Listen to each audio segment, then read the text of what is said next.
ரவம் இல்ல உரிமையும் இல்லைன்னு ஆனதுக்கு அப்புறம் நான் பண்ற எல்லா விஷயங்களையும் கேள்வி கேக்குறாரு. இன்னும் விட்டும் விடாம தொத்திட்டு இருக்கிற வேதாளம் மாதிரியே தோணுது சார்.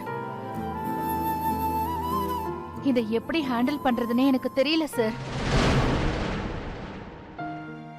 அவரால் உங்களை மறக்க முடியல மேடம். ஆமாங்க, எப்போ உங்க நினைப்பிலே இருக்கிறார் பாருங்க. இன்னொருத்தவங்கள கல்யாணம் பண்ணிக்கிட்டு என்ன நினைச்சிட்டு இருக்கிறது தப்பு இல்லையா சார்? சில பேர் அப்படித்தாங்க மேடம். அவசரத்துல ஏதோ முடிவு எடுத்துட்டு அப்புறம் கிடந்து யோசிச்சிட்டே இருப்பான். அவருக்கு உங்க மேல இன்னும் காதல் இருக்குதுங்க.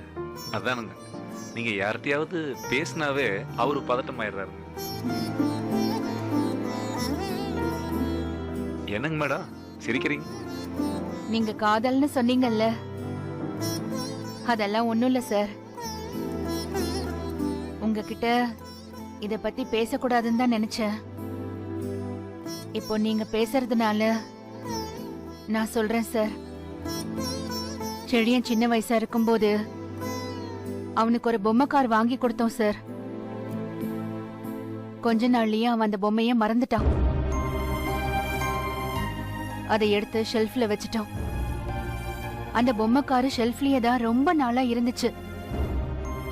யாரும் அதை திரும்பி கூட பார்க்கவே இல்லை சார்.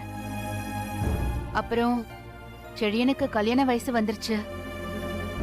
அப்புறம் வீட்டை கிளீன் பண்ணும்போது அந்த பொம்மையை எடுத்து நான் பரன் மேல போட்டுட்டேன் சார்.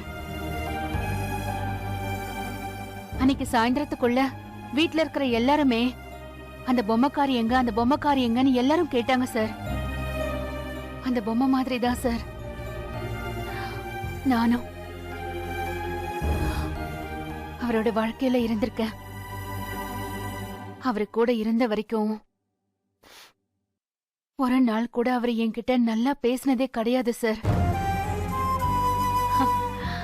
அவ்வளோ ஏன் என்ன ஒரு மனுஷியா கூட அவரு மதிச்சதே இல்ல. உபயோகமே இல்லாத ஒரு பொருள் மாதிரி தான் என்ன நடத்திட்டு இருந்தாரு சார். பாக்கியான்னு என் பேரை சொல்லி கூப்பிட்டதை விட இடியட் இடியட்னு தான் என்ன கூப்பிட்டுட்டே இருப்பாரு. தண்டம் முண்டோன்னு கண்டபடி பேசுவாரு.